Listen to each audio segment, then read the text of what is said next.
Parahan atin na mga balita iyan na. Seguridad pagtapo iton bago nga tuig gin pahugot mga baligyaan hin paputo kabungtuhan Dolores gin inspeksyon han PNP.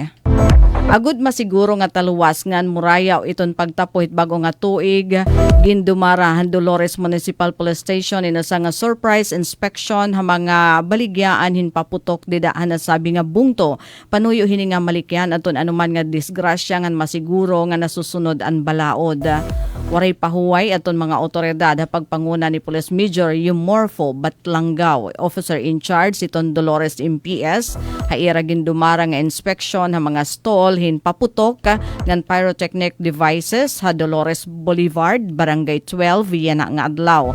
Ana sabi nga aktibidad in kaparte hiton kampanya hit PNP nga masiguro aton istrikto nga pagsunod haton mga paragbaligya haton mga paputok labi na adton na mga pag-display haton mga stock ngan malikyan adton sunog ngan mga seryoso nga disgrasya. Didahan inspection gin pahinumdum aton mga tag-adahan stall nga unahon ang safety nga masiguro nga kompleto aton ira mga permit. Gintagan gihapon hirahin istrikto nga direktiba nga magin mabinantayanon ngan i-report dayon ha mga otoridad kung maada makitaan nga mga illegal nga paboruton o kaduda-duda nga aktibidad ha ira palibot. Sumalahan Dolores MPS mas pahuhugton panira aton pagmonitor samtang nagtitikahiran ni iton bag-o nga tuig. Agud masiguro nga mga residente ngan bisita ha Dolores in magkaadin malipayon pero talwas nga selebrasyon. Mensahen kapulisan ng publiko maghirot ngan sundon aton mga abiso agud mahirayo ang disgrasya han pamilya. Ngan samtang halin naman nga balita. Zero major incident. Selebrasyon han Pasko din Eastern Visayas na hipatik nga murayaw ngan maayos han Police Regional Office 8. Naging generally peaceful o murayaw hapang kabugusan aton selebrasyon han kapaskuhan habugos nga Rehiyon 8. Ini ang gintagan hindoon han Police Regional Office 8 katapos ang malangpuson nga seguridad tika nga pagtikahan misa di Galyo tubtuban mismo adlaw han Pasko. Sumalakan Regional Director Police Brigadier General Jason L. Capoy naging maayos ngan waray nahipatik nga anuman nga untoward incident o mabugat nga panhitabo habugos nga Eastern Visayas tika nga December 16 nga dakakulop nga adlaw December 25. An kalangpusan in igin kakabit haton na maagap ngan waray huntad nga deployment han mga kapulisan ha mga singbahan, mga pamalitan ngan iba pa nga panpubliko nga lugar subay han direktiba ni Acting PNP Chief Lieutenant General Jose Melencio Nartates Jr.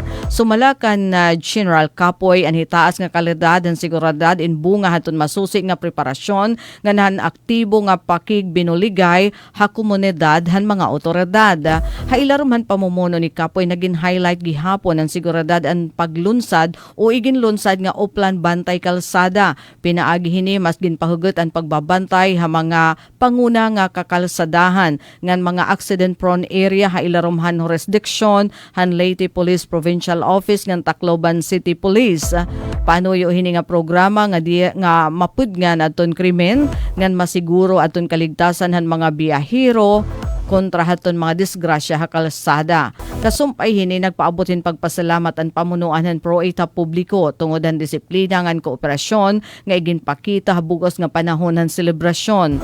Gingagarantiyahan han panrehiyon nga opisina nga magpapabilin nga alerto ang kapulisan tubtob nga riton pagtapuhit bag-o nga tuig para mahipabilin aton kaayusan ngan kaligtasan hiton mga mulupyo dinhi ha Rehiyon 8. Ngan samtang adi naman hin maupay nga balita para hiton mga taga Samar. Nakatalaan nga magdistribuer aton Department of Agrarian Reform kondar hin sobra mil nga mga individual title hintuna ha mga benepisyaryohan agraryo nga pagbubuhaton hakat Balogan City buwas nga adlaw Disyembre 27. Iniin pagdudumaraon ha Samar State University diin 2,396 nga mga parag-uma tika nga mga probinsya iton Samar nga Northern Samar ang nakatalaan nga kumarawat hadton mga titulo hantuna. Ini nga mga tagsa-tagsa nga titulo hintuna amon gin proseso ha ilarom han support o parcelization of lands for individual titling o complete project nga gintutuuhan magpaparigon haton panag-iya haton mga benepisyaryohan ira tuna nga natagamtaman hilaroman Comprehensive Agrarian Reform Program kon CARP. Maabot hin 4,800 hektaryahin na umahan aton himumutang ha probinsya Samar nga Northern Samar ang sakop hini nga 2,000 nga titulo nga igdidistribuer buwas nga adlaw sumala Hitondar Regional Information Officer nga hi Jose Alsmith Soria.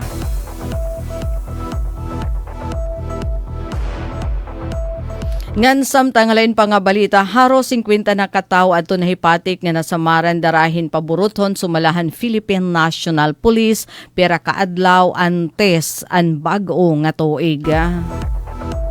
Halain pa nga balita, dugang nga pundo para agricultural food hubs ha 2026 makakabulig para maging food basket adton nasod an Mindanao sumalahan Senate Agri Chief. Igin pahayag ini ni Senate Committee on Agriculture Chairman Senador Kiko Pangilinan nga dakadton mahibubulig kadton ginpahiluag nga pondo para ha agricultural food hub ha 2026 budget para himuon nga panguna nga food basket ang nasod an Mindanao ngan mapakusog adton presyo han pagkaon.